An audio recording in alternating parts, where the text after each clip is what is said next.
Hello again, and welcome back to another illegally cited Twitch stream. Boy, for not having streamed in ages, we are streaming a lot this week. Okay, audio described, just making sure we're in the right place. Yeah, so yesterday it mostly went well. We did stream the Summer Games Showcase. But unfortunately, Twitch, or not, well, I don't know if it was Twitch or OBS, but OBS decided to crap itself about 9/10 of the way through the thing. But I did fire it up again, and then I watched the rest of the events, the indie kind of showcase stuff, and then the Devolver Digital. And, that stream was even longer, and OBS was fine, so maybe it was just a fluke. I will hope Maslow that it 1124. is a fluke. Hi Jesse. How's it going? Just started, and we're waiting. We've got about, I guess we've got about 20 minutes or so, but I figure we'll talk a little bit about yesterday and maybe what we're looking forward to today. This is, I think, going to be about a 40-minute session, I think they said. There's supposed to be 15 game announcements. This is the first accessibility showcase. Access-ability showcase. Laura Kate Dale, I believe it was. And I did read a tweet earlier this morning that they said they can guarantee, or they know that there's going to be at least 3 titles that are blind accessible. Kind of unfortunate that it's only 3 out of 15, but 3 is better than nothing. And I hope that it's things that we haven't heard about. I do know one of them because I do remember hearing, I think Big Boss 871, what's up? Hey, welcome back. Welcome back. We're going to be waiting here, just chilling, talking for about Maslow 20 1124. minutes. What company? This is not a specific company. This is just is it Laura Kate Dale, I believe it is. She is starting to do this. This is the first annual accessibility showcase. So it's supposed to be this 40-minute or so presentation about there's going to be 15 games that are upcoming that have accessibility as a highlight, whether it's accessibility features, whether it's just accessible gameplay design. So I'm very curious to see what does get announced, and I gotta go grab my phone real quick. I don't remember. I'm trying to remember where the heck I put it. The beauty of wireless headphones. But they said 15 announcements, 3 of which they said are going to be blind accessible. I saw that tweet this morning. And I hope it's something we don't know about, because I know one game that's already going to be there because I think they had tweeted about it the other day. Stories of Blossom, which is that point and click style adventure game. And they had a demo of it during one of the Steam Next Fests a while back. It's definitely geared toward younger gamers. But, that's totally fine because they need games too, They need good games with substance too.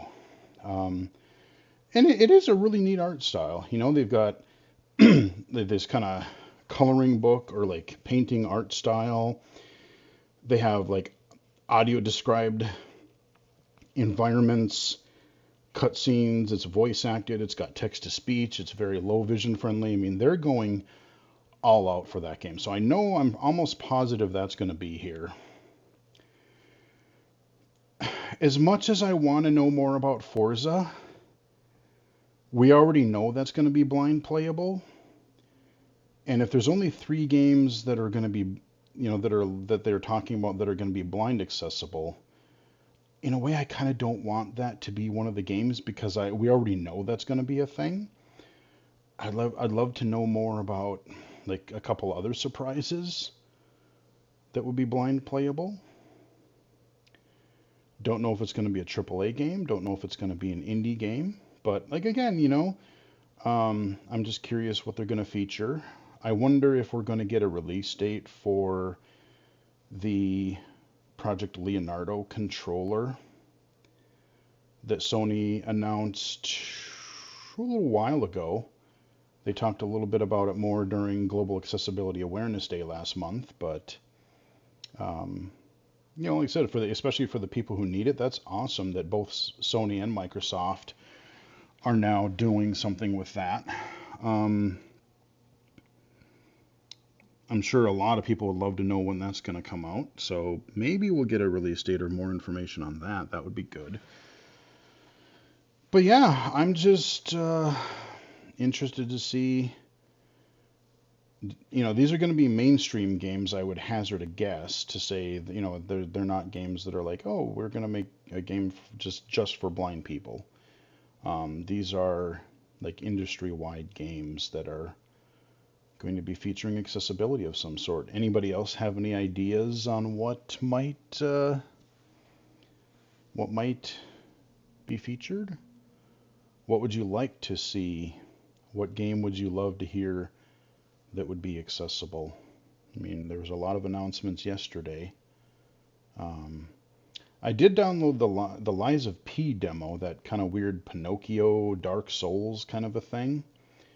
I downloaded the demo of that. I haven't looked at it yet, but I just downloaded it here this morning. So I might take a look at that here in the next couple days. Big Boss 871, that's kind hard to guess.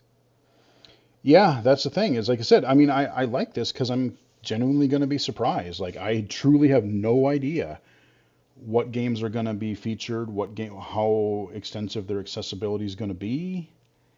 Even if, like I said, maybe there'll be games that are not totally blind accessible, but they might have text to speech, or maybe, a couple recent games, like I said, Diablo 4, as close as it is to accessible, it works great for me for the most part. But if you can't see the screen, navigating around the world can be, I mean, you can aimlessly wander and hope you find where you're supposed to go, but that's not really that fun either. The Harry Big Boss Potter. 871, I want the new Prince of Persia to be accessible, right? But I believe it is too soon for that. Yeah, I don't know, because he said that's a January game, I think. Doesn't that look cool? It's like a Prince of Persia Metroidvania. That looks cool as hell. And I'm glad Ubisoft is doing something other than Assassin's Creed. Because I know, what they say, they had like 6 Assassin's Creed games. Big Boss 871, dude, looks sick. I know, I'm glad they kicked it off with that. I was like, holy crap. That was cool. I still would like to see the Sands of Time remake get done well, but I'm all for this original Prince of Persia. Big Boss 871, I still dream of remasters of the first 3 games. Yeah, I played all the way through the first one, loved it. I thought I was going to love 2, but I just never got into it as much. And I played a little bit of 2 and a little bit of 3. I just never really finished them. I remember 2 was when it went all dark and they went all emo. I think Godsmack was like the title. Big Boss 871, I love music. The first trilogy, huge fan here. Mm-hmm. Actually, if you haven't played, I kind of want to go back and play. There's one just called Prince of Persia, and it came out around, I think, 2008 or 9. That's actually a really fun game too, and I love that one because it was all really bright and colorful, but it kind of had that Crackdown vibe where you were collecting these little light orbs, and it was just this compulsive thing to like wander around all the environments and explore everywhere and try to collect all these shiny orbs. It was a really underappreciated game. It's on Steam too. I played it on the 360. I remember, like I said, I think it might have been 2007 or 8 or something. It's nice, but the first trilogy has such an amazing story. Yeah, it does. It does. It was really neat. Yeah, I really did enjoy that. But I remember I took that was like the first real vacation I ever took from work, just a staycation. Stayed at home, you know, chilled out, read some books, ordered some pizza, and I remember I took like a week off of work and I just played a ton of that Prince of Persia game. And it was just so relaxing, so fun. I still remember that fun vacation. But yeah, I mean, we might see something with Forza. They might go into more detail with that, and that would be fine. That would be great because I'm very much looking forward to um, Forza with what they announced last month. So got about 9 minutes left. I figure we'll show up early just to make sure that everything is working. And this is an audio described stream, by the way. So thankfully, if they announce release dates or if they um, announce titles and they zip through them too quickly, we'll actually know what they are. What a novel idea. I'm genuinely surprised that Jeff Keighley didn't. Big Boss 871, well, I'm still waiting for a AAA racing game to be accessible, laughing face. Forza's gonna do it. Did you see that video where they had Brandon Cole? They were talking about making it accessible. So yeah, this Forza's gonna have, it's not going to just be hold the accelerator down like it was in Horizon, what was it, 5, I think. What is the latest Horizon, 5 or 6? This one, no, Big you're actually Boss going to be able to control the 871, car more. I haven't yet. Yeah, Have to check that out. No, you really need to watch that because if you're looking for a AAA racing game, I guarantee you, you're going to be excited because there's a short video. I want to say it was right around Global Accessibility Awareness Day. Just look up like Forza accessibility. It's in my Twitter feed from then too, but maybe after the showcase, maybe I'll see if I can find it on YouTube and we can watch that video. Just try to remind me, and maybe I'll try to find it on YouTube, and maybe we'll watch it. But maybe we'll even get more information and we won't really have to because you'll already see it, and it'll be awesome. But yeah, I was really surprised that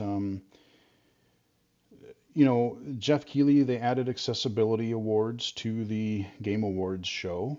So he knows about accessibility. Microsoft is doing accessibility. Ubisoft Big Boss has done 871, Spider-Man 2, we know that they will have the same accessibility features from the previous games, which BTW were great. They were. I really loved having where you could make the big waypoint sign just super huge. It was like this giant yellow beacon. That helped immensely. And I hope they add more. I hope there's even more accessibility from Miles Morales. I binged Miles Morales. I played the hell out of that when it came out. But yeah, I mean, like Big Boss 871, high contrast visuals cues during combat were so good. Yeah, I didn't use those as much. I think what I really like about high contrast is, or what I really want from high contrast is I want the ability to quickly turn it on and off at will, like The Last of Us does. I don't want to have to pause and go into a menu every time I want to turn that on and off because normally I want to see how good the game looks. I want the real graphics. But when I go into stealth or like you said, combat, then I want to be able to quickly turn it on as needed Big and Boss then turn it off. 871, I mean, I haven't used the actual high contrast mode, I just enhanced the cues. Oh, gotcha. Yeah. Yeah, I forgot about that. I think, yeah, I might have done that too, actually. And it had a pretty good lock on. You just kind of zip your web and you'll just zip to an enemy. And I'm so looking forward to the Venom powers, the symbiote powers in the next one. That's going to be sweet. And then you got Miles' electric abilities still. Big Boss 871, that's going to be good. I hate when you don't have a toggle for high contrast mode, sucks. Yeah, I remember when I was looking at the Saints Row game last year. They tried, but it just was not implemented very well, and that one did not have high contrast toggles. You had to go in buried into this accessibility menu. I'm like, I'm not doing that. Because then all the, like, even the cutscenes were high contrast. It's like, well, no, I want to see what the game looks like, but just turn it on and off at will. Um, but yeah, I'm very curious to see. I'm hoping we see the Leonardo thing because I know people are curious. I know we're going Big to see Boss stories of Blossom. 871. I wish I could have written a review for Hogwarts Legacy and tell about that as well. I did cover that game. I don't know if you watched those videos, but yeah, I mean, that's a game again where I wish it had Big Boss nav assist. 871, because their high contrast mode was amazing. It was pretty good. I didn't really need it for the most part, but I loved see, the thing is, they had the visual marker, they had the visual breadcrumb trail that you could follow. You know, you set your waypoint and then you had the line on the ground. I just wish they would have added like an audio cue so blind players could play it because they had the text to speech, like the menus and the inventory and the skills and quests. I beat that game. I binged the hell out of Hogwarts Legacy when it came out earlier this year. I loved it because I've wanted a great Harry Potter game forever. And I thought this did a really good job. So it's like, man, if I wish I just felt so bad because it's like blind players really wanted to play it. But just again, it's that pesky world navigation. Big Boss 871, but I have to be honest, if not the most accessible open world game, is one of the most accessible for low vision. Yeah, you're not wrong. No, it was. I had a little bit of trouble in a couple of places figuring out what the heck I was supposed to do, but it was more puzzle things. But yeah, I really enjoyed that. Didn't do all of the side quests, but I did quite a few of them. Um, I like the fact that you could ride your broom or you could ride a creature. That was pretty fun. I love the part when you're riding that big old what the heck was it? It was like that big old golem thing just pounding your way through, stomping over dudes. That was pretty sweet.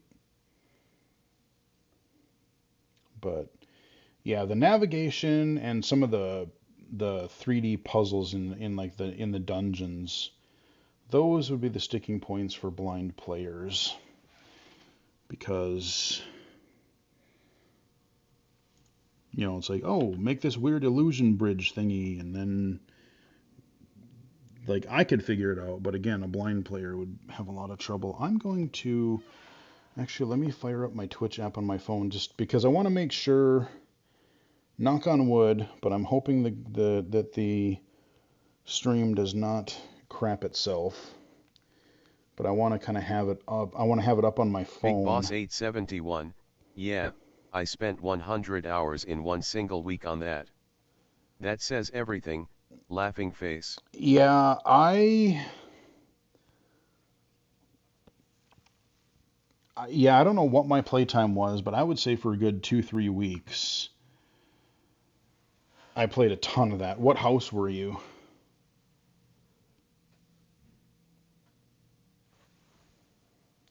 Ooh, 1 minute away. I was Ravenclaw, of course, because I'm a nerd. I thought about Gryffindor, but I'm like, that's too cliche. Harry Potter's house LUL. Ah. No, I thought about being a Gryffindor, but I'm like, nah, that's just the kind of the too easy answer. I'm like, you know what? I'm gonna embrace my nerddom, and I'm gonna be a Ravenclaw. So I did.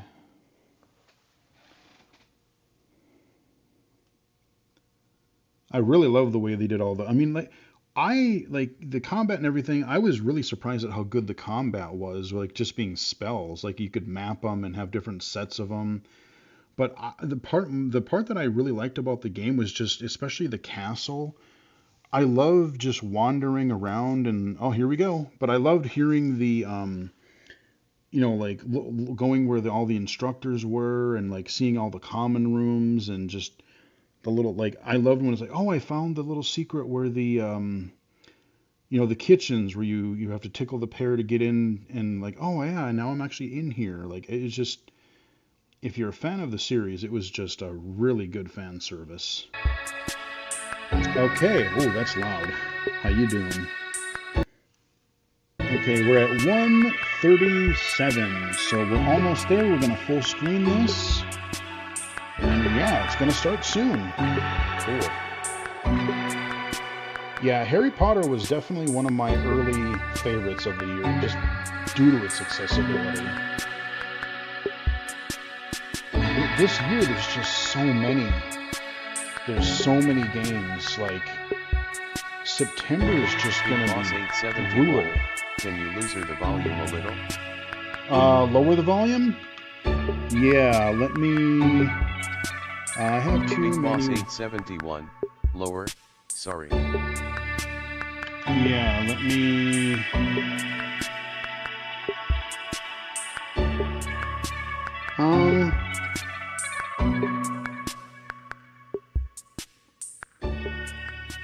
How's that? That better?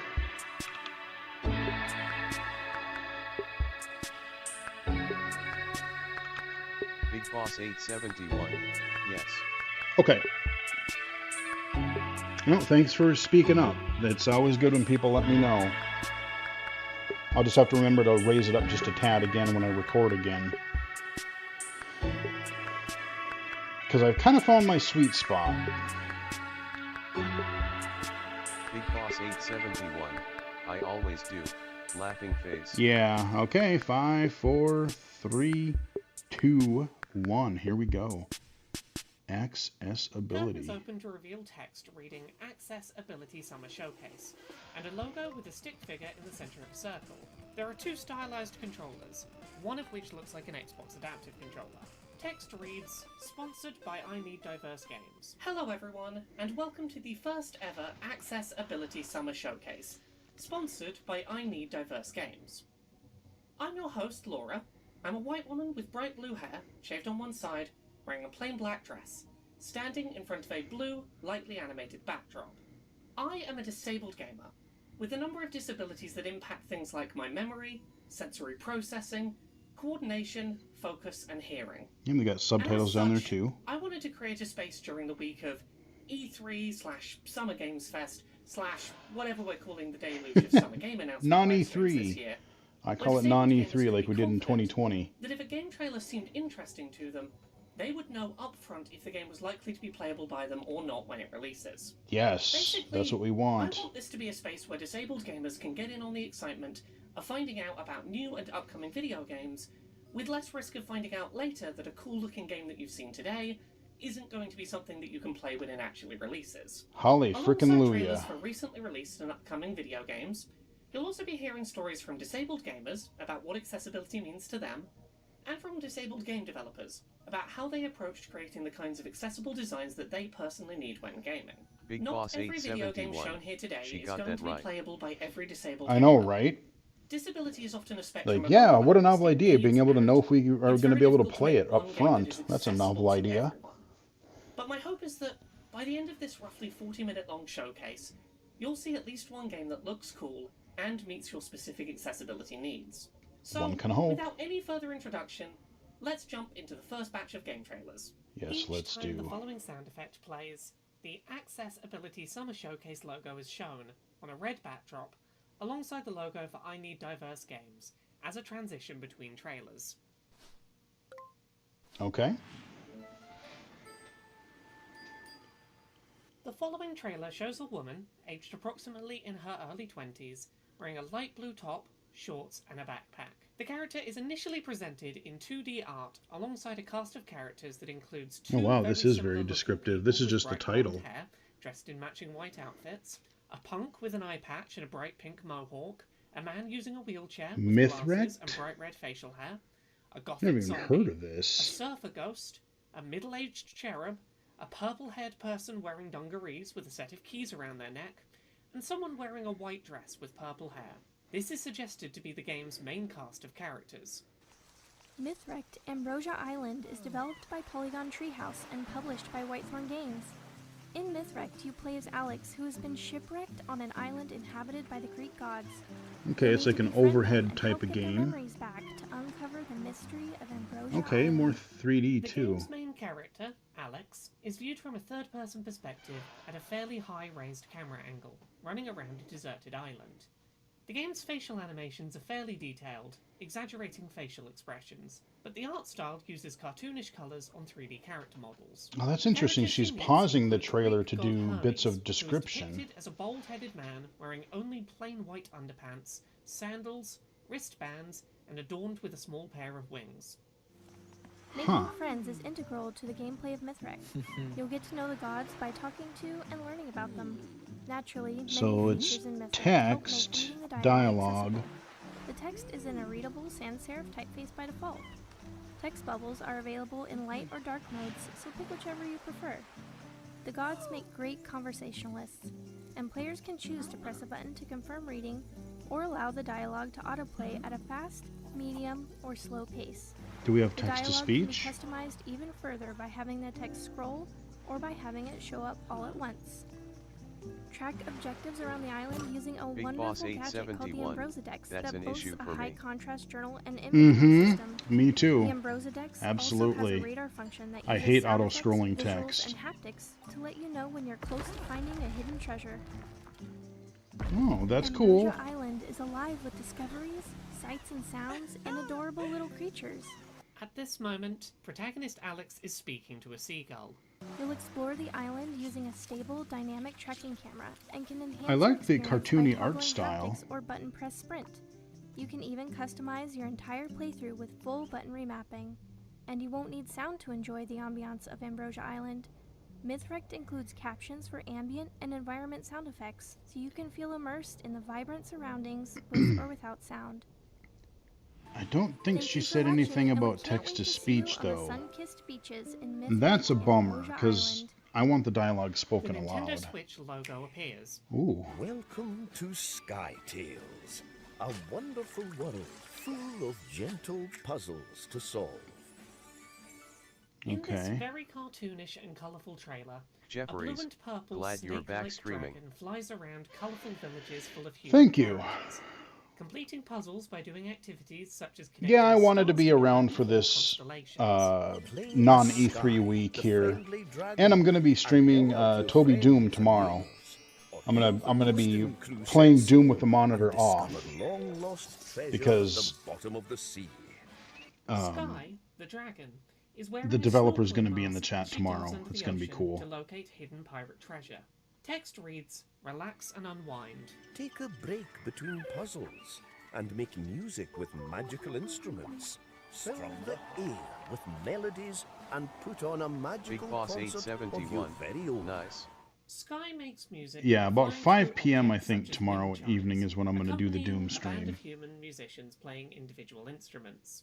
And there's no need to rush. Play at your own pace.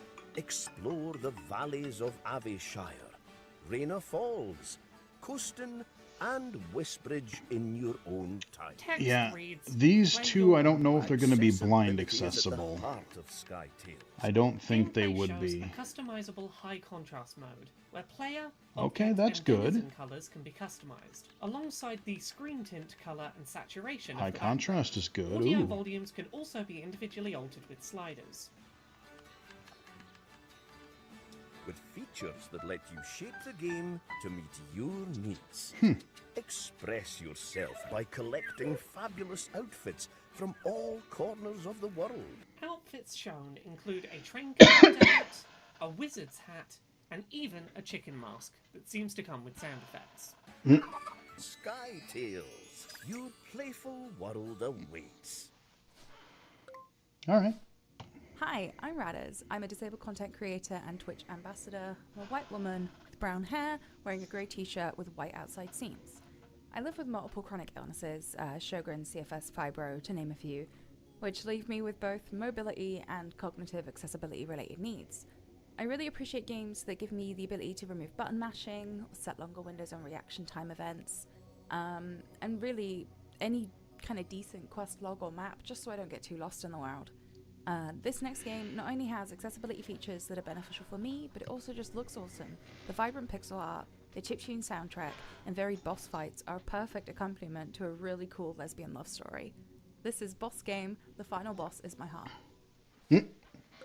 Okay, I've never heard of this one. Green is a woman with dyed purple hair and a shaggy bob, wearing glasses, a black button-up, a black tattoo choker, and silver sword earrings. Behind her is a bookshelf of video game and anime plush toys.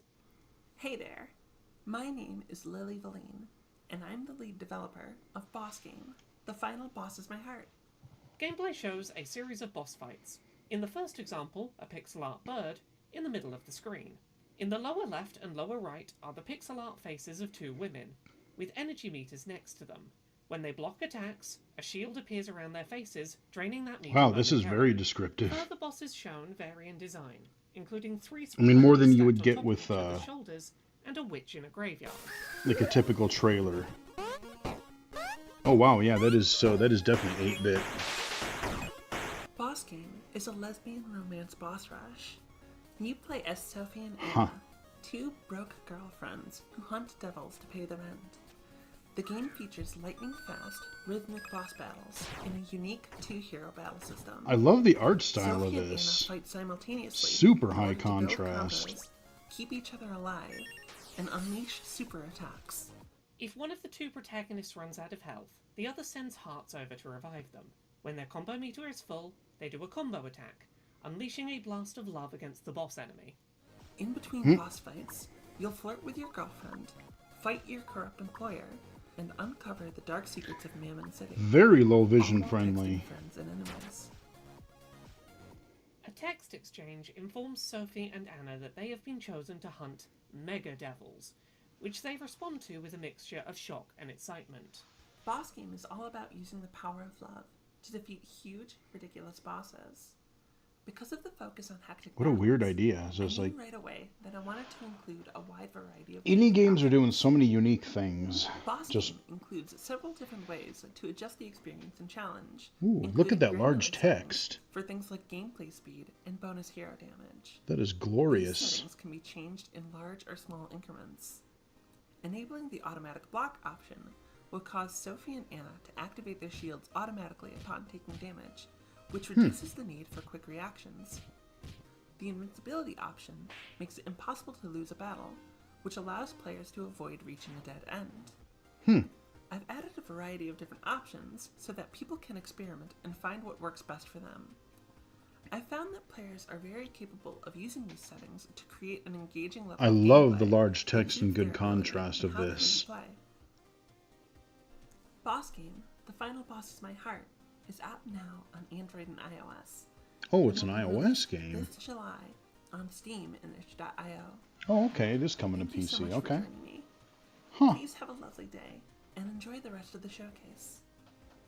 Okay. The following trailer is set in a 3D, third-person, futuristic world, inhabited by alien characters with exaggerated appearances. Some aliens look almost like puppets, with overly large and slightly fabric-looking facial features, while others are exaggerations and humanoid adaptations of creatures we know from Earth, such as a large-eyed bipedal humanoid cat.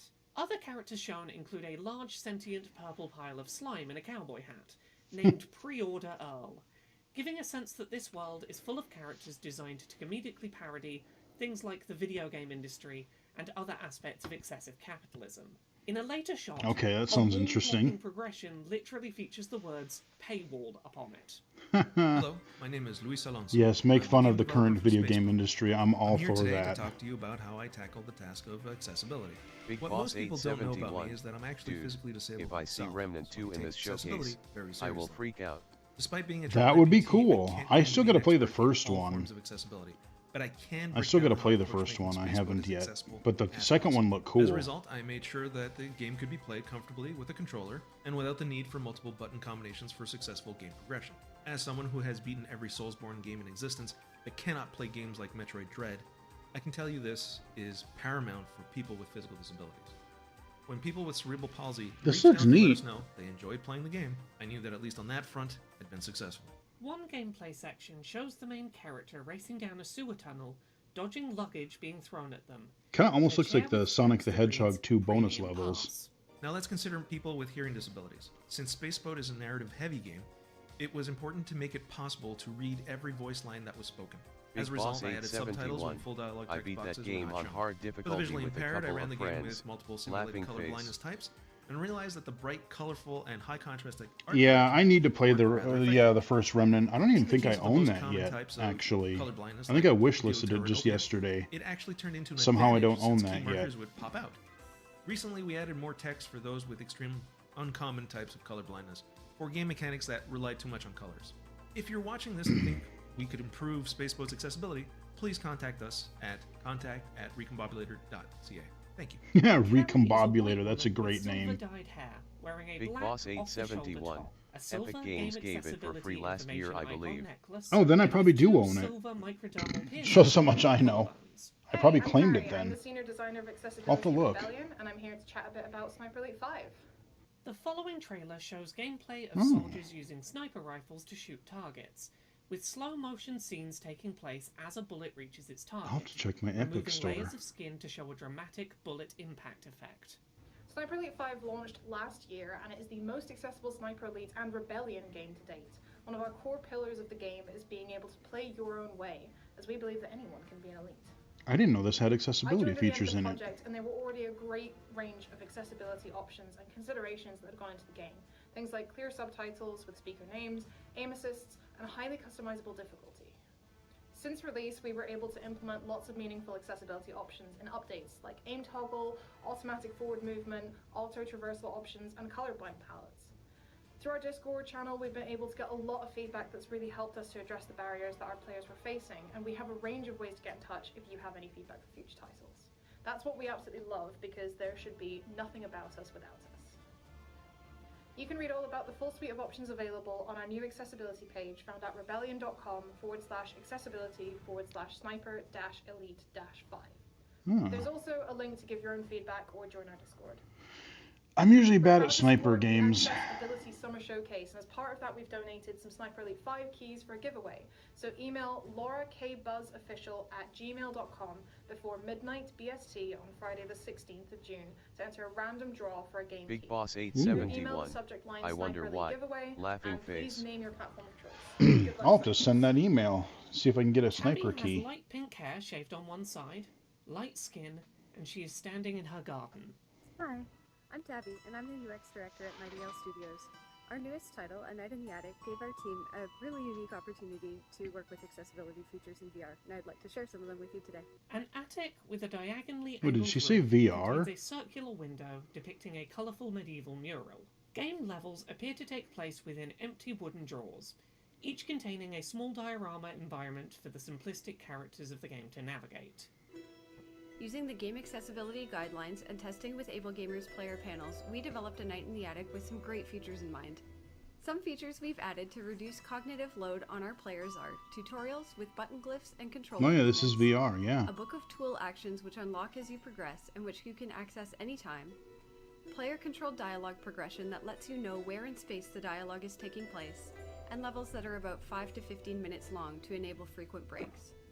To help with visual accessibility, we've used captions for illustrated manuscripts and text-only dialogue, a high-contrast and easy-to-read font, UI elements that you can Oof, drag that's and still move really around to small. enhance readability, and no information is conveyed through color alone.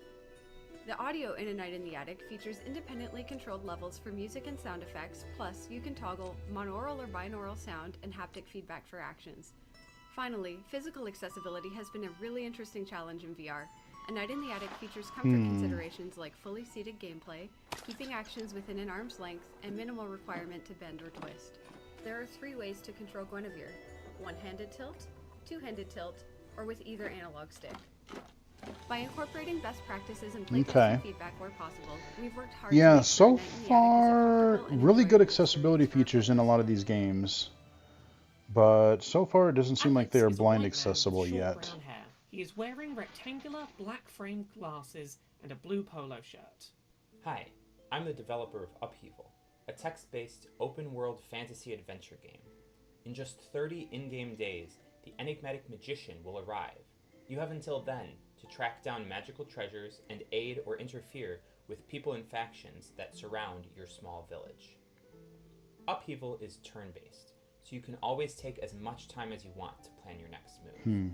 The graphical version of Upheaval is being shown, which mixes on-screen text with 2D illustrations, largely of top-down perspectives on small inhabited settlements.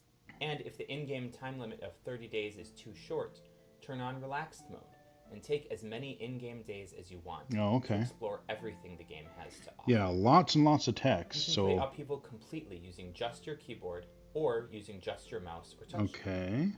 For blind players, the console version of Upheaval supports screen readers like NVDA and includes full text descriptions of the graphical version's important visual elements. Oh, okay, so it looks like a DOS The prompt. console version, designed for blind players, is shown on screen and includes the following text. Upheaval. You take out your map. I don't think In I've the played centre of that the map yet. is a village surrounded by wilderness. West of the village are mountains, with a path leading up to them. East of the village is a forest, with a dotted path leading along its north edge. South of the village is a road that ends at a broken bridge and divides an open area into two halves, a western half and an eastern half. Oh wow, she's going to read the whole screen? North of the village is a road that runs off the edge of the map, surrounded by nothing. You are by the Old South Road, where it passes the burial mounds. Yeah, they turned it What would into you like a to text. do? It's a text adventure. 1. Zoom in on the mountains to the west. 2. Zoom in on the I think forest I've to the heard of this east. game now. 3. Zoom in west of the road to the southwest. 4. Zoom in east of the road to the southeast. Upheaval. Press I'll enter have to play put the map that. away. You can play Upheaval in windowed or full screen mode, in dark mode or in light mode, Dark and mode, with yay! or without background graphics. You can adjust volume for music, ambiance, and sound effects separately to get the sound experience you want. You can play Upheaval's free demo and early access alpha right now on itch.io, or wishlist Upheaval on Steam to get an email when the full version is released. I wonder if the blind accessible version gets all the audio effects, sound effects, and stuff. At upheavalgame.com/discord. Huh. Hi there everyone, my name is Rebia and I'm a disabled and chronically ill content creator from Norway. I'm a 30-year-old woman sitting in my really cozy gaming room. I have red hair, I have black heavy eyeliner, and I have a lavender knitted sweater. I have been ill my whole life, and due to this, accessibility is something that is really dear to my heart. I'm born with something called cerebral palsy, and later in life I've gotten a bunch more of diagnostic, some of them like PTSD and rheumatoid arthritis. All of these problems affect my everyday life, mostly in the form of like brain fog, forgetfulness, spasms, tremors, a lot of pain and a bunch of fatigue.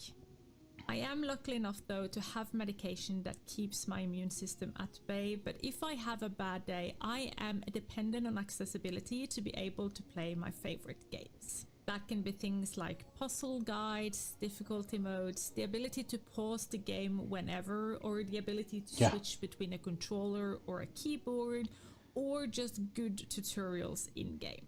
I love all those things I myself. am honored to introduce this next game that not only thought about my need for being able to switch between different controllers, but also make sure that a player never loses a level and is always able to progress in the story. I mean, Diablo, depending on what I'm doing, I switch between keyboard and mouse and controller. Well, I play it with a controller mainly, but sometimes a couple areas I'll use the mouse. With a cast of characters largely made up of feminine and colourful anthropomorphic bunny rabbit characters. A trans flag in the background of an early shot helps demonstrate the game's active efforts to include diverse representation.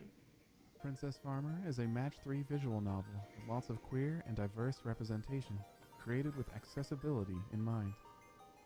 Charlene, the game designer, artist, and story creator of the game, injured her hands a few years ago. One of the things that helped keep her spirits up while she healed was playing Switch games with one hand. She decided that she wanted to make a game that was easy to pick up and play with just one hand. I'm trying to look at this visually. Princess Ooh. Farmer's main accessibility features is its gameplay styles. Sometimes folks just want to chill and not have to think about what they're doing. Action Bunny mode allows players to do just that. It's a neat art style, planning out their moves carefully to make or avoid specific matches. but visually... For those players who just can't make up their mind, Balance Bunny combines the two. The game will never punish you. The worst that can happen is that Gaia will be slightly less thrilled when you finish a level, and reward you with fewer heart coins. But you'll still advance and have many more Big chances Boss to make other Gaia 871. bounce with glee. Most games have no voice dialogue, There are and about that's a no zillion from me. ways to control Princess Right, that's kind of been my disappointment so far through most of these games. It's like all text, and none of them are saying anything about text, because if they have text-to-speech, I'm fine with text only. But Upheaval's the only one so far that has even acknowledged that. Yeah. A lot of these games just require tons of reading. Visual cues that don't rely on just color, font control, no screen shake, and optional match flashing. Most of all, we really just want players to enjoy the warm hug that is Princess Farmer. The story is lighthearted, filled with mystery, cheeky flirting, and supportive friends who know you're doing your best. You'll always find a cheerful welcome in Gaia's Valley. It's a nice art style, but it's a little harder to Game see. developed by Balloon Studios and published by Whitethorn Games. You play as Arabella Green, a retired botanist living in a beautiful, picturesque manor. While exploring the manor, you'll discover clues and research that will help you unlock the mysteries of forgotten flora. Okay, it looks Admire first the manor person. through Arabella's eyes, with field of view, motion sensitivity, and camera smoothing sliders. Invertible camera controls help ensure you have a familiar experience. Inspect postcards, books, posters, and more around the manor for information about your plants. When deciphering these clues, text overlays can assist with the details that may be hard to see in your playing environment. Well, that's a good The thing, at overlay least is for a low high vision. contrast, sans serif text overlay that displays on screen. You don't need to rush your time in Botany Manor. There are no time limits to solve puzzles, so feel free to explore the halls and gardens during your stay. I like the art style. If you do, however, feel the rush of being on the brink of a discovery, you can toggle sprint with a single button press. Botany Manor has an optional single-stick mode that allows you to play using a single analog stick for movement. You'll have a toggle or hold option for a look-around view that you can use to stand still while you use the analog stick to observe your surroundings instead of move. Here, we're using single-stick mode and have the camera customization set to increase your field of view and camera smoothness. I'm bad at puzzle games is my problem. Take your time researching, relaxing, and uncovering the mysteries of long-lost flora in Botany Manor. I don't know. Depends how much text is going to be in that game. Hi everyone, Laura here again.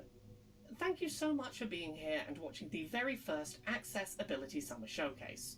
I would like to take a quick moment at this point in the showcase to thank I Need Diverse Games, whose sponsorship of the showcase's debut year has made it possible to commission art assets for the event, as well as creating American Sign Language, British Sign Language, and audio-described versions of the presentation.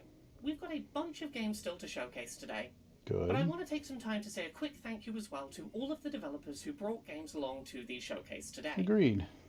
This is the event's first year, and I appreciate every game developer who took the time to take a chance and be involved in a debut event like this. I definitely agree. We can make the Access-Ability Summer Showcase an annual event going forward, That would be growing great. the scope and scale of the event over time. Thank you so much for being here from the start, supporting what we're trying to build. Anyway, you're here for game trailers and news, so let's get back into things, starting with one of 2023's most impressive examples of accessibility improvements that were added in a post-launch update. Okay, what's this going to The be? Investigator is a 2D Oh. perspective game viewed from a side on the Yep, screen. I did a video on The this. art I still style got to is bright finish and it. cartoonish, and the narrative is set in a world where the characters are anthropomorphic animals. The main character, Brock, is a middle-aged alligator man wearing a black shirt and I red like jacket, this game. as well as a purple hat. He is It's- questioned for murder by a police officer who It's is an part elderly otter with a large bushy point and click moustache adventure and part beat 'em This up. day started like any other. Judged for your sins. Kind of a Double Dragon style beat 'em up. A true nightmare. Have you ever murdered someone? What? Answer the question.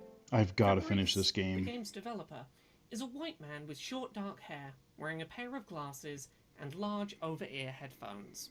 Hello, I'm Fabrice from Cocat, a French solo game developer. For 6 years, I've been making Brock the Investigator, Wow, which 6 combines years. a narrative adventure game with beat-em-up action. Brock offers a wide range of accessibility features, in particular for blind gamers. A series of accessibility options for blind players scroll past on the screen, including support for positional audio for combat, wall vibrations, full narration of cutscenes and gameplay scenarios, skippable fights and puzzles, puzzles that are adapted to be more easily playable by blind players, larger fonts, and high contrast visuals. The full game is voiced, including hotspots, menus, specific tutorials, and audio descriptions were added. Before this project, I had no idea there was no big adventure game like this playable. Yeah, if you haven't, gamers. So I'm pleased more players are now. if you haven't bought this game, definitely support this developer. He did an amazing job. Is available now on PC and consoles, and you can try out the demo on all platforms. Thomas appears on screen. That's cool. With shoulder-length dark hair, wearing a grey shirt.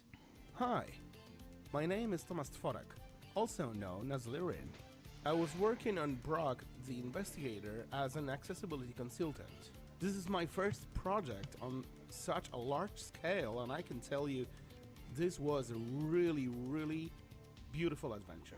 Mostly I was working on text-to-speech and how to improve combat and puzzles for the blind people, while Cowcat did the magic based on my feedback and my work. Big Boss And 871, I provided feedback on this. Oh, cool. And if not, go Very to nice, yeah. This is really fantastic. No, I need to finish this game. I Excellent voice did a video for it. I got a ways in, music. but well, actually not too far to be honest. But it's definitely one of those that I need to get back to soon. Is out now on Steam, PS4, I get it on PS5, Steam. Xbox, and Switch. Hello, I'm Onion Blaze, and I'm currently working on a game called Himig. Himig is a game with a low-detail, colourful 3D art style. It is in third person and is set in a small town. While there are roads visible, they are largely empty. Yeah, a lot of these games kind of have this sort of low poly art style. A lot of indie games I'm seeing lately have that. Making friends with a bunch of lively people and creating unforgettable memories.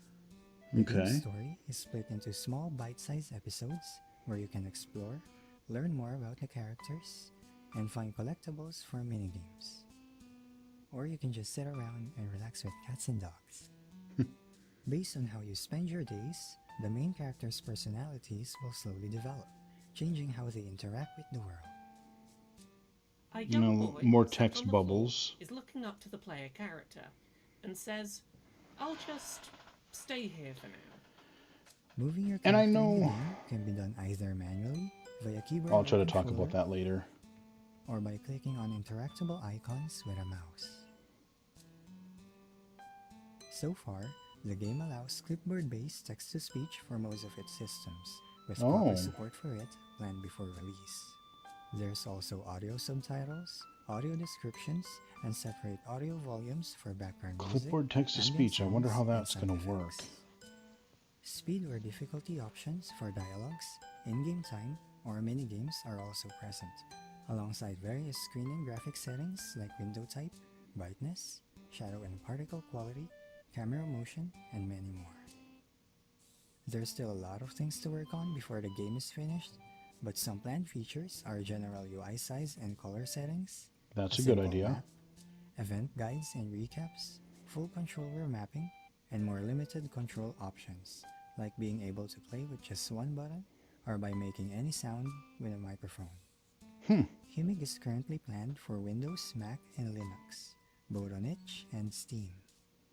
I'm designing the game to be as accessible as I can with my current resources, so if you're interested and would like to see more of it, please share it to your friends, wishlist it on Steam, or become a member on Ko-fi, where I share frequent updates about Himig and other things.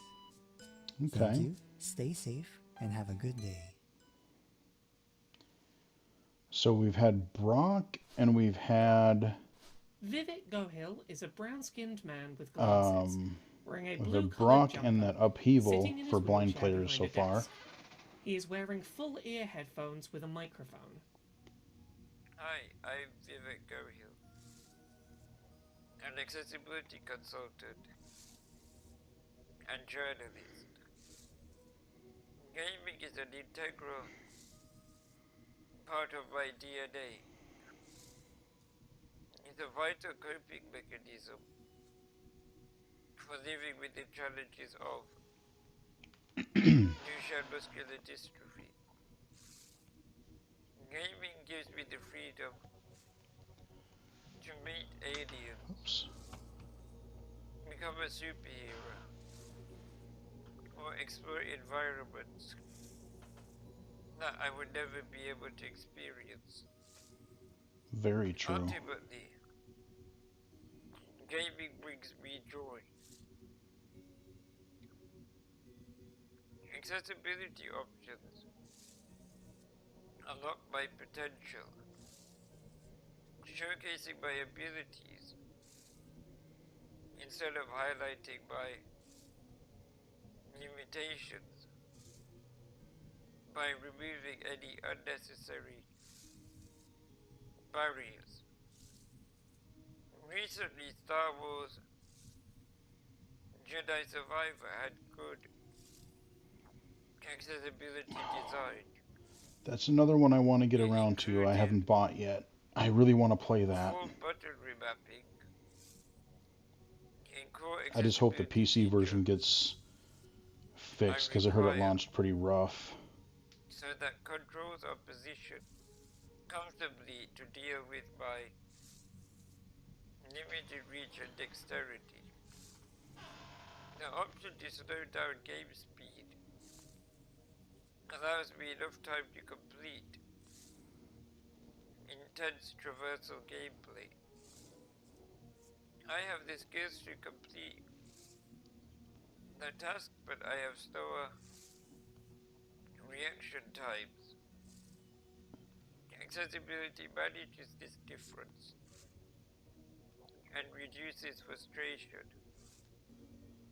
On a higher level, accessibility is an integral aspect of game design, without which game developers are alienating a key user base.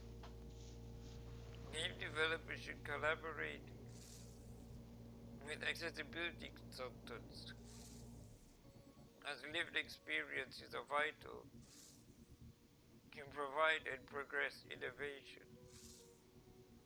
As the accessibility saying goes, don't do anything about us without us. Yep. Solestate Very initially fair. seems to be a 2D game, but early camera shifts demonstrate its illustrated world is made up of 3D models, which the camera can shift perspective between. Characters are drawn in a style reminiscent of rushed street art, with text displayed to the player in creative ways, such as via text message conversation logs shown on the side of the screen. Can you retain your humanity while fighting against a corporate biotech conspiracy? This is Good Solid question. State, a 3D, choice-driven cyberpunk and hope-punk visual novel. Play as the young hacker Chloe, who confronts political plots as she fights for her friends and her city. Yeah, it does Your look choices in 2D. building up relationships and communities can revolutionize into more or less freedoms and human rights. No, more text boxes. In a game of 31 Boo. fully illustrated characters, you can romance Torrent, a local who shares Chloe's rare intuitive hacking abilities. Swaley, a community leader who grapples with expectations on different levels of governance. And Alden, an old flame who was Chloe's first love in university. Chloe's Big hacking Boss allows her to take on 871. another person's Yeah. identity and read their Laughing encrypted face. data. No, I know. With such I mean, abilities, like I said, I'm what trying does it not mean to, speak your truth I'm trying not to be down on it because, like I said, there's more to accessibility than blind accessibility, and I'm so glad that other people can Based on what she's learned, either get try to play, flatter but guard into being helpful, it or is kind of question his frustrating. loyalty, hoping that the aggressive move will achieve better results by catching him off guard. Not gonna In a lie. world where humanity's rights are up on the chopping board of corporate greed, will Chloe's actions incite violent backlash or bloom into hope? All accessibility features can be toggled at any time, Okay, we have a what do we toggle get? for open dyslexic font for all of our text to make our game more readable. Yeah, that's still pretty There is a small. full history log of previously read text for each scene. Text speed can be adjusted. There is a selection of highlight colors to show which character is speaking, which Mhm. aids with visual legibility and color blindness. There is no time limits in making choices in game, and That's there are good. no flashing lights. Coming to Steam and Xbox in Mm. 2023. No text-to-speech mention. Well, this one's out for me because The end of the there's a trailer lot shows of that Solid text. State has been showcased at multiple events. Man, including such a Ludo bummer. Nemicon and different I really events want Toronto, like Unity and Unreal to really get their text-to-speech as stuff Indie together Arena Booth because Best Story Game if it were made easier for developers, so many of these types of games is a heavy-set man in his could late be. 30s or early 40s. He has a round face and is wearing a black baseball cap with an orange flare. He has a dark beard with grey taking over the middle and sides. Hi everybody, Steve Spawn here. My friend Laura Cade asked me to stop by and tell a brief story about why accessibility matters to me. Well, there's obviously a lot of stories and they take a lot of time, so I'm going to try to tell you the shortest story that I know that made a difference in my life. A long time ago, young Steve really enjoyed hanging out with his friends. He was a very not social kid. Young Steve had no idea how to talk to people or how to make friends or was scared of being made fun of in so many ways. But the one thing I Sounds was about not scared right. of was playing video games. Well, I enjoyed playing games, but I always did them alone. And my I was friends were always kind the of going in the loner opposite too. direction. In high school, they stopped wanting to go play games and wanted to go to the world. And they wanted to go out and enjoy hotel parties away from the adults. They wanted to go to the clubs for under 18s, and they wanted to have fun in the real world. But the problem was, outside of the club was my mortal enemy, the single stare. Really annoying thing I could not get over because apparently ramps weren't built back in 1992. Anyway, thing is, I had a friend who knew that I was struggling with this, and because of that, invited me over to his place. And despite the fact that he also had the same invites to go to these parties and whatnot, would bring me over to his house, and which was also inaccessible with another staircases, hate 'em, and would bring out his Nintendo to his garage, and we would sit out in his garage, and we would play video games together. And that was our connection point, was that he took the time and understanding to realize that I was being left out of our friendship circle that I had always been included in, not purposely, but because people didn't realize that wheelchairs couldn't go where they wanted me to be able to Yep, go. the moment And that it became found a way inconvenient for around that by them, introducing me to you're video out. games, by keeping me Yep. in video games as a social aspect. Happens and a so, lot. in his garage, we would sit and play Mortal Kombat fighting games, and we would Big laugh at Boss each other, getting 871. pwned and Typical. whatever else you got back in the Right? 1990s. I know. And we stayed connected. As long as it's not affecting them, you're fine, but when it does, see ya. Despite a hard time. And I think everyone should have opportunities where maybe life is boxing you out a little bit and your disabilities are getting in the way of things that you'd otherwise really enjoy. Well, in the world of video games, it shouldn't be like that. We can put accessibility in games, and having the ability to play games, no matter where you are, is a super important part of remaining accessible. Fair point. Okay, what do we... Hearts is a light-hearted and wholesome 3D narrative-driven adventure about coming to terms with grief and recapturing the freedom of exploring nature. Kind of an isometric You play as Tyke, who is revisiting a beloved looking childhood game. holiday destination, Pine Hearts, to overcome the physical and mental mountains set before Kind him. of a cartoony The main art style. character of Pine Hearts is shaped like a rounded cylinder, with minimal details added Big to Boss their cartoonish 871. appearance beyond What sucks dots it for had, eyes. most of the He is time, wearing a blue they top don't and a red realize hat. how much effort The world disabled Tyke is people has to navigating have is to do things decorated for with them. props Yeah, no kidding. Amen to that. and coloured in using crayons. I can totally agree with you there. The team at Hyperluminal are committed to making games better. I mean, what they can just do at the drop of a hat, it's like, oh, we got a plan, or we got, yeah, no, we wouldn't even go into all that Design mess. Accelerator in 2022 that kickstarted the process of us All I building will say accessible is thank design God for things like practices Uber into and the Lyft. culture of God, our I can't tell you how much those saved my life these days. Sierra is a white woman with blue eyes and shoulder-length red-brown hair, wearing a khaki green jumper and sitting in her home office. A key concern for our focus group arose around the need to have clear signposting of what accessibility options were available and where to find them. Big Boss We've chosen to 871, address this in depending two on ways. people is horrible. Accessibility onboarding. Firstly, by creating Yeah, dedicated I know I accessibility have to sometimes, but I try not to as much as I can. That's why I really stress before they jump into gameplay. Accessibility menu. Technology doesn't solve everything, but it helps. The amount of things you can do with your phone is incredible. We'll talk about that Under later. a dedicated accessibility heading. Currently, we have around 10 settings planned for release, with 2 in the development phase right now. Okay. These include color blocking, which applies block colors to key characters and interactable elements, making them easier to identify against a desaturated background palette. Fair, okay. Simplified controls, which removes inputs that require prolonged or timed button presses with simpler single button press inputs, allowing easier access for players with joint pain or upper I'm trying to body figure out if dexterity this is just limitations. text again as well. Our future plans include options for high contrast and highlight interactable modes, settings for scaling UI and fonts, and for changing font styles, as well as options for turning on contextual subtitles for animated cutscenes, and full controller remapping support. Beyond Pine Hearts, we're also focused on developing an approach to sustainably Big Boss delivering 871. accessibility across all I of still our future remember games. when a friend of mine As stole a the small girl indie I was in development love with studio, because he finding was reading time my and messages resources and to replying invest for in me. developing Laughing solutions to face. some of the Thank God for accessibility challenges we TDS. face. Oh, that would be enough So to we wanted piss find me a way off. to carry effort from project to Yeah, project that through our own sucks. internal settings and accessibility toolkit. That's, yeah. The Settings and Accessibility That's Toolkit is a rough. plugin for the Unity engine, which our development team has built as a customizable framework for settings that can be easily ported across projects.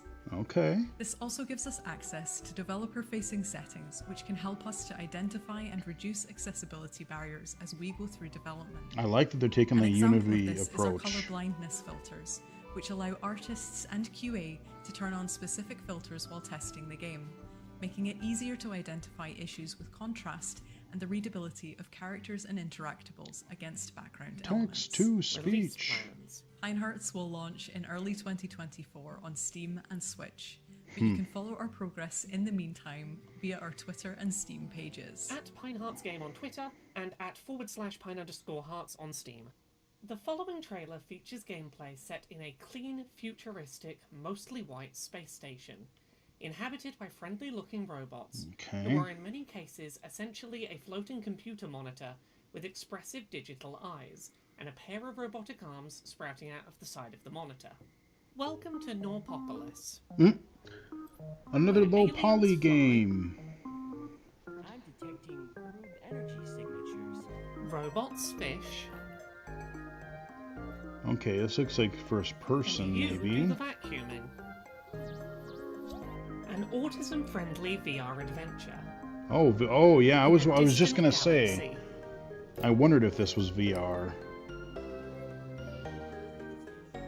Because the way they were moving the controls, I was thinking, yeah, that Gameplay does look shows players VR. using a magical vacuum to do activities such as fishing, sucking up creatures, or cleaning a huge mouth from the inside. Vacuuming for fishing. Alison That's Ray an is a interesting take. 58-year-old Scottish woman wearing I a still plain like white the Simpsons movie, Homer Simpson and the Bug Zapper. But games aren't designed for autistic people. They can be too loud, they can be too bright, they can be too stressful. Welcome to Space Station Norpopolis, where the groups have got loose after a lab accident. You have to use your Let me check my vacuumizer stream, make 5000 sure to we're help still friendly up. Robot Blink recapture them before Mr. Norp finds out. Yay, we're still up. The game is full of features to help autistic people enjoy the game. Big Boss There's no 871. fail-state, no Magical stressful time vacuum. limits. That's a funny You can one skip though, ha ha challenges, ha. complete tasks, and go at your own speed. If you get I mean- overstimulated, hit the smartwatch and come straight out of the game to a calm space where I you can like recover. the, like I said, the thing I like about indie games is they'll just try weird stuff. There's an accessibility menu to find And sometimes the it game really to your works, particular you know? sensitivities, and a multitude of other features designed into every level. Blink in the Vacuum of Space has been designed from the ground up for autistic people, to put them in control so they can enjoy the game and just be themselves. Autistic people are proud of their autism. It isn't something that needs to be fixed. It's something that needs to be supported. That's why we've created Blink in the Vacuum of Space. Wow, Groobs. So ominous. Blink and the Vacuum Big Boss of 870. Voice acting. Some of the best and most Available creative now on ideas MetaQuest. comes from So, indies. Oh, Let's get to it, shall we? 110% agree.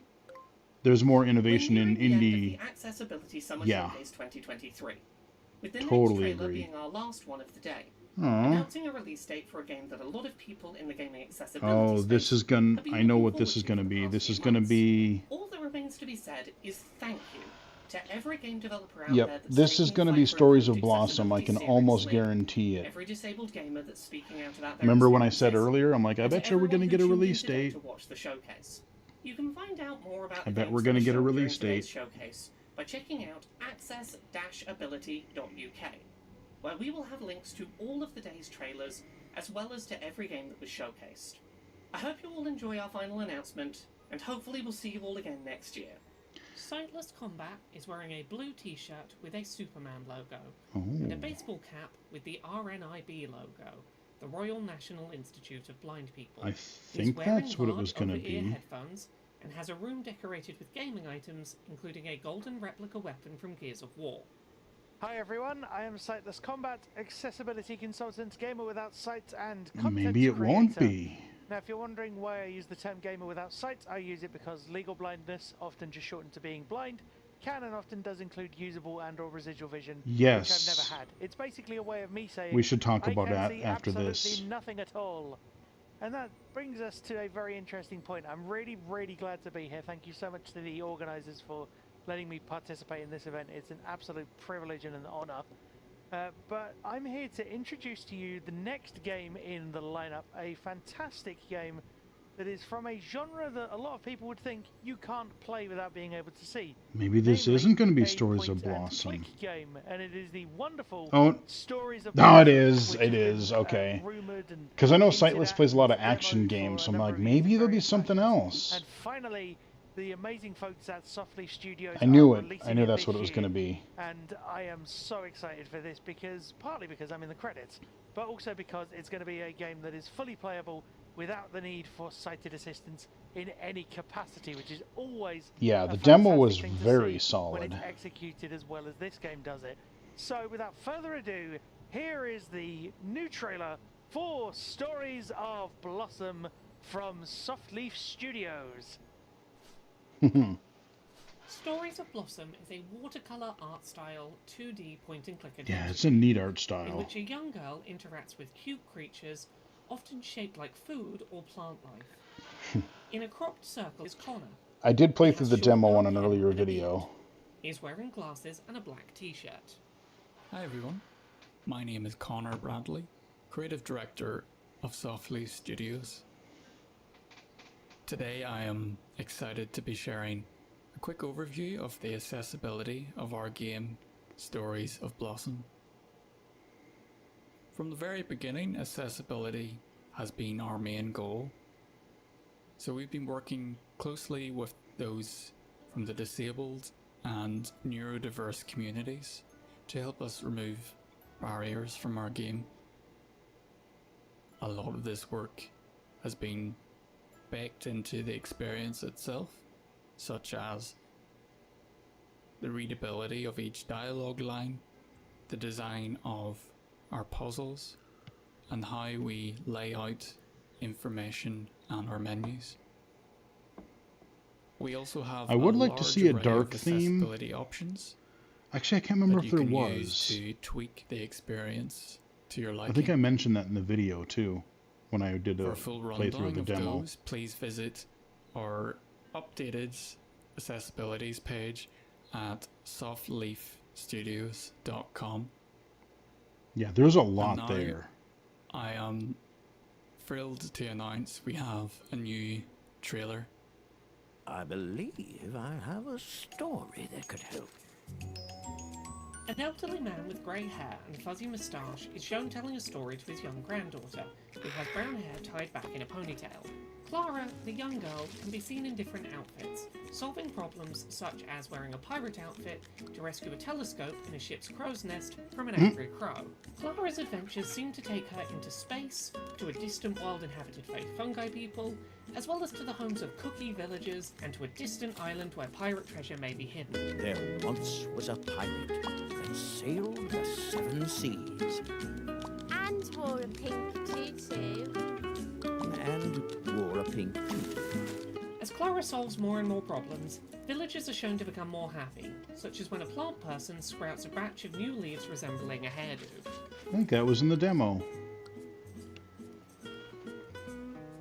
Stories of Blossom. Big Boss 871. On PC BRB. and Ooh, Xbox. August 16th. How many tickles will That's it take soon. to make an octopus laugh? 10 tickles. Okay, yeah, I think I have heard that. Alrighty, well that wraps up the event. I will wait for Big Boss to come back. He said he's going to be right back. While he does that, I'm going... On PC. Oh, quit it. I am going to do a search here, and I'm going to see if I can find Forza accessibility, audio. I'll just audio describe, or maybe I'll put audio description. Let me see. Audio description, Forza Motorsport. Yeah, okay. Big Boss 871. Back. Okay. Yep. So I found the video. We will watch it in a second. I do want to talk a little bit about what we just saw. They wrapped up. We got an August release date for Stories of Blossom, which is great. I will definitely check that out. Like I said, I know it's geared towards younger players, but you know, again, want to feature that on as something that, you know, younger blind gamers can play. They did a really outstanding job with all of the interfaces and stuff. So now we have two. I mean, because Brock the Investigator was a blind accessible game as well, kind of a point-and-click adventure with some beat-em-up elements. And then the Stories of Blossom is more of a full-fledged point-and-click adventure. So overall, like I said, I'm very, just like she had said, I'm very thankful that we had all these developers featuring games, you know, that were wanting to be a part of this first accessibility showcase. Just to be able to get enough interest in there, you know, maybe games have been in development long enough to where they know at least what base level accessibility features or gameplay designs they're going to put in their games. So I'm glad we got a few. The one thing that I did notice, I mean, there was kind of a theme of this year's one that, like I said, I'm glad. Like I said, there's way more than just blind accessibility. You know, you have cognitive, mobility, you know, autism. You have, you know, colorblind, hearing, any number of different things. And there was a lot of games that accommodate a wide variety of things. But what I did notice as sort of a theme was Upheaval and Brock, which is already out. And then the Stories of Blossom, like I said, there weren't that many blind accessible games. And if Unity and Unreal, I think a lot of these are probably Unity games, you know, there was this trend of these very, like, low polygon, bright color, like very kind of relaxing, slow-paced games with lots of dialogue and text boxes and text dialogue. And like I said, other games have done that. Other games have made those systems accessible. So it can be done, but I really hope that, like Unity in that, I hope they really get a cross-platform text-to-speech API in their engine so that developers don't have to start from scratch and reinvent the wheel every time just so that they can add text-to-speech to their games. Because I said, I think a lot of these games could inherently be made more blind playable, but again, we're fighting through the game engines itself to get to the screen reader, or I know another game had mentioned clipboard text-to-speech, which I know that's what Skullgirls started as, and then they actually implemented it fully. But, I mean, it was one thing I would love to see in future shows is more of like I said, you have to take what you can get. But I would love to see more diversity in types of games, because I don't know that we didn't have any action games really. They were all like these slow, like I said, they were conversational, they were story based, I know they lend themselves, those types of games lend themselves very well to many types of different accessibility, like, not a lot of timed or fast-paced button actions, or, if you're doing 871, especially heavy text games. Right, yeah, but I mean, if you have a mobility impairment and you can't, do really fast controls, like for a shooter or a fighting game, these types of games are a lot more friendly to that. You can do more like one button or simplified controls. So there's a lot of things non-visually that, like for other impairments, that these types of games really lend themselves to well. But I would love to see, when they mentioned the last game, like, oh, point and click games are typically not very accessible to blind players. I would love to see more genres than these sort of, like I said, I'm not dismissing them, because I'll play a good cozy game from time to time, chill out with a podcast or just chill out with a good story. But I was hoping that there would be maybe one or two, maybe action games or platformers or racing games. Every piece of accessibility, but we're looking forward for game we can play. Well, yeah. I mean, no, no, like I said, and I don't want to discount anything that was in the trailer. I think it was fantastic that they, that the developers came forward and wanted to be a part of this event and showcase their games. That's awesome. But like I said, I typically, personally, I don't play as many turn-based games. I just don't find that as fun to me. I'm more into real-time control, action, 2D side-scrolling, platforming, shooting, first-person shooters, racing games. Something, maybe there'll be a good story with it too, but like I want to have more variety. And all of these games were kind of in a similar type of genre in a way. So there's that. And I did briefly want to mention Sightless Combat, his Boss 871, and having some popular franchises there could give this showcase more visibility. Oh, sure. And that probably, like I said, that will happen as more games are starting to be accessible. But again, like you said, there's more innovation in indie alone because they can afford to do so. They don't have, 16 different departments and managers and producers and, production companies like, oh, you got to get everything, any decision cleared by 20,000 different people. So that's why a lot of these games can be more accessible too, is because if they like, hey, we want to make accessibility a priority, they'll do that.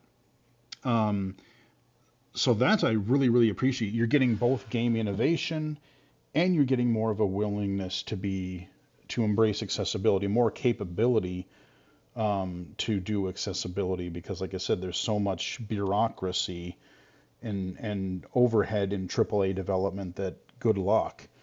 But as things get better, I think we will start to see more like long, running franchises and AA, AAA games feature that, and then those types of games can be included in future accessibility events. But I did briefly want to touch on, before we watch this Forza thing, to wrap it up, I did want to mention, I've talked about it in other videos, and I totally get it. Like, blindness is a spectrum.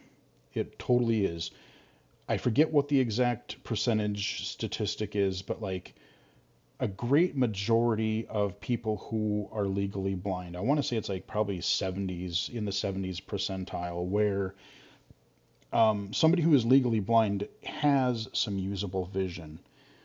And yes, that's fair. And it could be any degree of vision. You know, it could be somewhat vision impaired, could be severely vision impaired, could be totally blind.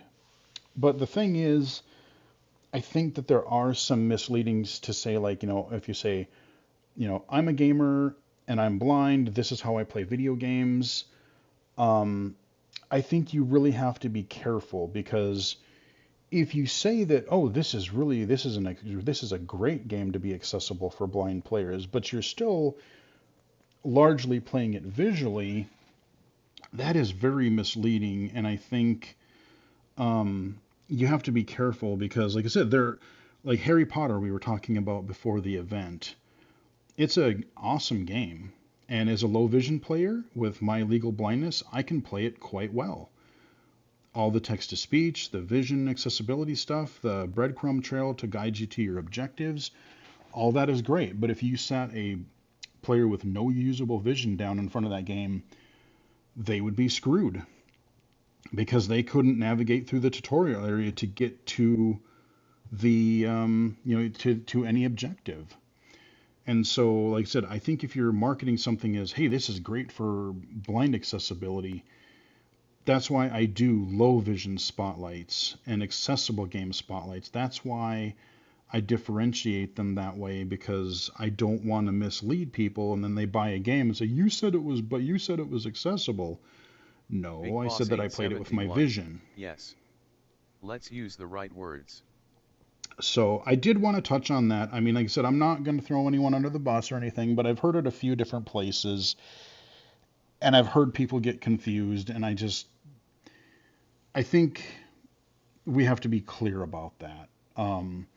So that's all I will say about that. Now, you have not seen this Forza video. I found the audio described version, and we are going to play it because I think this will tie into, even though it was last month, this will fit right into the theme of today's video stream here.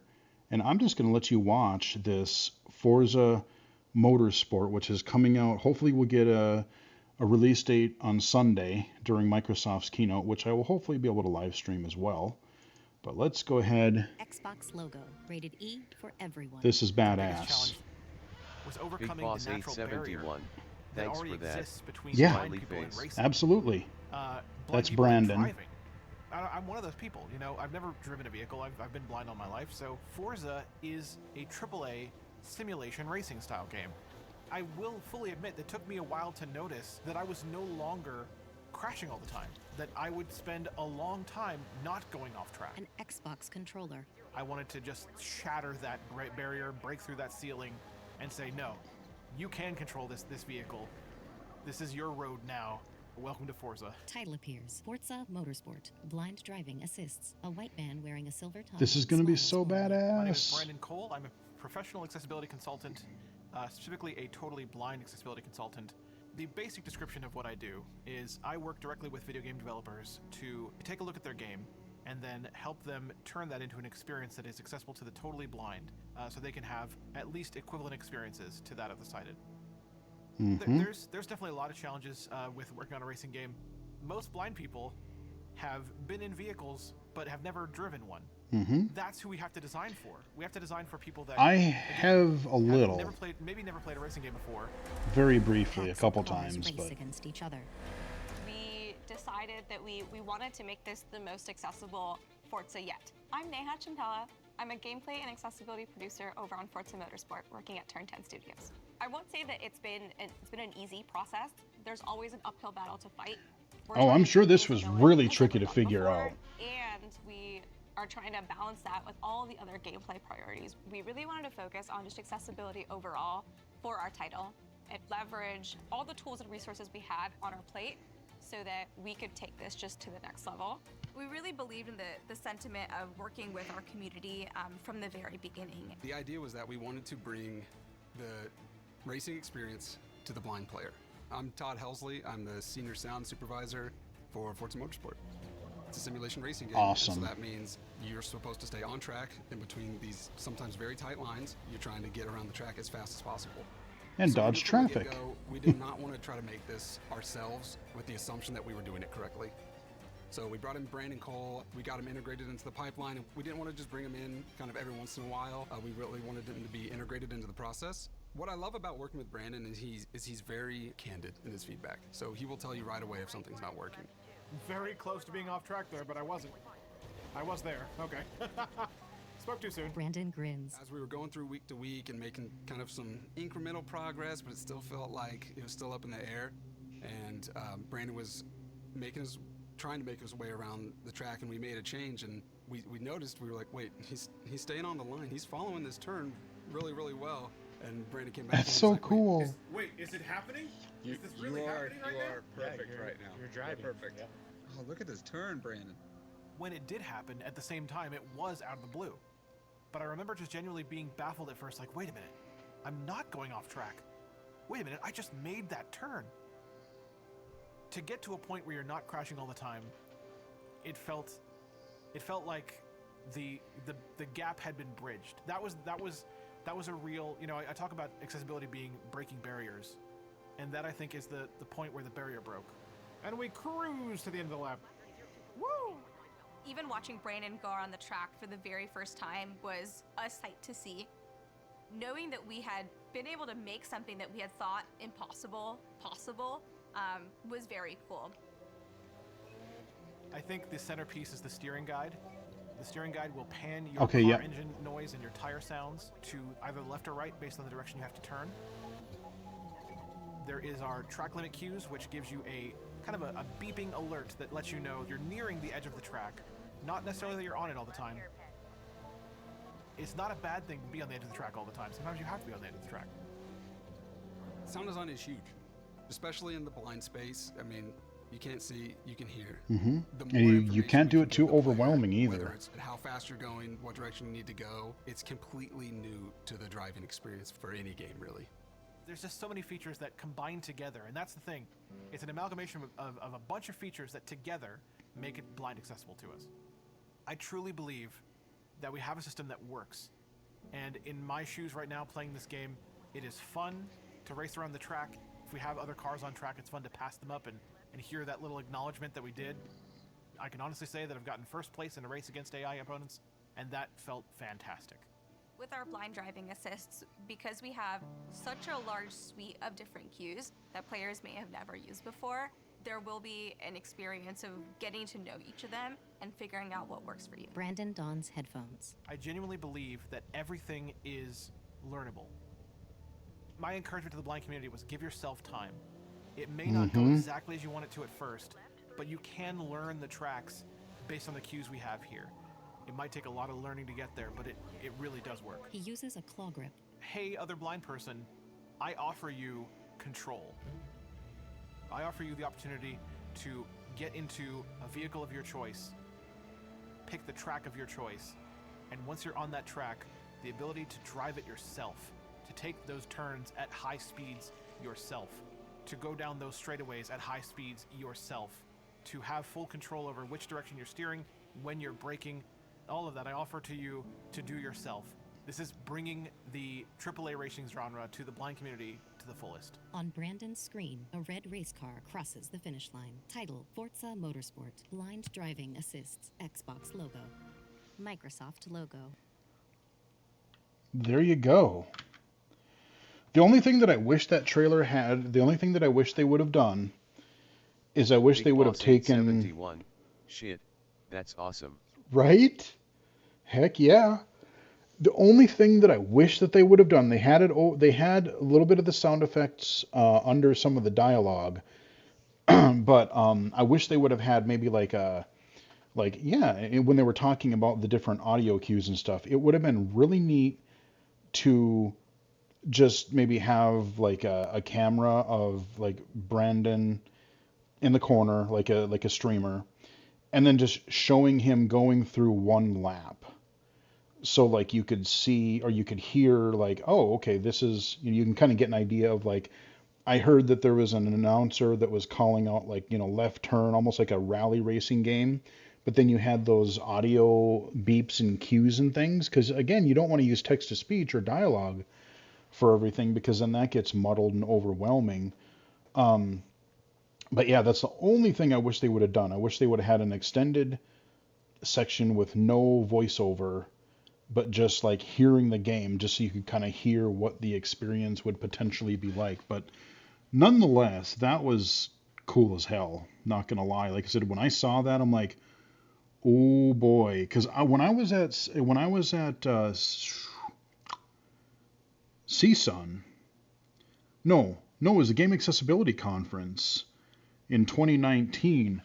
We had the after party, and I was talking to people from Turn 10, and they're like, yeah, we're not there yet, but we are in the process of working on making this AAA racing game blind accessible. And they started it with Horizon. What was that? No, it was like 2 years ago. Yeah, because that was the year that I had the other computer and it crapped itself. Because yeah, it crapped itself early last year. So yeah, it would have been 2021 was when the latest Forza Horizon. But that was more like an autopilot. You hold the trigger and the car just drives. Big Boss But 871. this is... I've talked with them about this type of audio cues driving style before. Mhm. Laughing face. Yeah, so like I said, this is not an autopilot. This is where you actually have to stay on the road. Now, you will have it, like, even when you're playing sighted, like, I play with some assist on because I'm more into the arcade racing style, and I'm not into the super simulation style racing, but, like, they have the driving line visually, and then they have, like braking assist, so, like, oh, you coming into a corner too hot, it will kind of sort of rev down a little bit for you so you don't completely careen into a wall or something. But that's something that even sighted players can use. Like if you're just a novice, you just want to enjoy racing and unlocking cars, that's something that a sighted player can do. And now a blind player will be able to choose not only what audio assists they need, but also just what driving assists that everyone else can choose from. So yeah, I really hope we get a release date for this on Sunday. And it's going to be on Game Pass because it's a Microsoft thing. I will probably play it on Game Pass to start with. But again, a game like this that has this accessibility, I kind of want to actually buy it because I want to support and pay for a game, not just like, yeah, they get some compensation through Game Pass, sure, but I want to own, I want to buy the game. Yes. That has that level of accessibility. So, yeah, I know you said you wanted a racing game and you hadn't seen that. That was, I think, on Global Accessibility Awareness Day or right thereabout. Yeah, you hadn't. I knew you had to see that video, and I figured, you know what? It's close enough. It's not an E3 thing anyway. But tying into the whole accessibility theme of today's stream, why not include it here? So that is, I think, where we are going to wrap it up. And I think I don't know if I'm going to archive because OBS, like I said, crashed yesterday for yesterday's thing. But especially being accessibility, I think I am going to archive this stream on the channel just so people can get to see the accessibility event, a little bit of my commentary. Thanks for this stream. And the Forza. Like thank you. Yeah, no, thank you. Like I said, it's really been funny because I haven't streamed in eons. And like I said, I knew the main reason I was starting to do a couple of streams earlier this week is because I knew when I did that interview of Mr. Alan D1 for the Tobii Accessibility mod, he's like, yeah, when are you going to stream Doom again? I'm like, oh, well, I'm not really streaming much these days, but as cool as I don't know if you've tried the latest 6.1 version that's out now, but it is sweet. Because they fixed and added so much to it. It almost feels like a blind retail Doom game that you can play now. Like it feels, you go back and watch some of the videos from version 2.0, 3.0 even, and it's just night and day how much stuff has been added. So I'm like, yeah, Doom being my favorite game, and I want to give give that mod more attention, and hey, the developer wants to tune into the chat, he will be joining on on Saturday. So I wanted to make sure that I remembered how to stream again, set everything up again, because it's been a while since I've done it. So did the Diablo thing the other night, did the Big stream Boss yesterday. 871. I'll make sure I'm there. All right, yeah, and then today. So we'll be back, I said tomorrow, I believe, I think I said about 5 p.m. Central Time. So that is when we're going to do the Doom stream. And yeah, get any questions ready that you have for Mr. Alan D1, because he will be able to chat about the game and answer questions and watch me humiliate myself trying to play Doom blind. So that'll be a interesting thing in itself. But and then we'll Big probably Boss do 871. Ha ha ha. Yeah. And then probably on Sunday, for sure, I want to do there's a few things on Sunday, but the main two that I really want to see are the Microsoft event, and then right after that, the Starfield Direct. Because Microsoft has got a lot riding on this year, because they've kind of stumbled lately, and we need to see some games. And we need to see some good games. We need to see some exclusives. We need to see some good exclusives. So, very curious to see what Microsoft's going to do. And I really want to know if Starfield is going to have any accessibility. I hope they at least mention it, because, good, I want another single-player Bethesda Big game. Boss Like, 871. We want it all. oh yeah, Face. oh, I'm greedy. Oh yeah, definitely. I want it all. You're not wrong. But yeah, like I've been, like I said, Fallout or Elder Scrolls. Now we're getting a single-player Bethesda game in space. So yeah, I could see myself getting very, very hooked on that. And I want to know more. So yeah, we're gonna wrap it up here. And thanks to everybody for stopping in. I'm actually impressed that even on my Diablo stream that I didn't advertise, because I was using it as a test stream, I didn't even advertise it, and I think I had like 3 or 4 people show up. So kind of funny, but thanks to everybody, and I will be back again soon. You can follow me on Twitter at BGFH79, twitch.tv/illegally-cited, illegally-cited.com, and on YouTube. So, until next time, I will Big chat Boss with everybody 871. again later. Of course, you're pretty famous, man. Oh, I don't think so. I'm very not famous, but much appreciated. All right, have a good one, man. And we'll probably see you later this weekend. So, thanks everybody.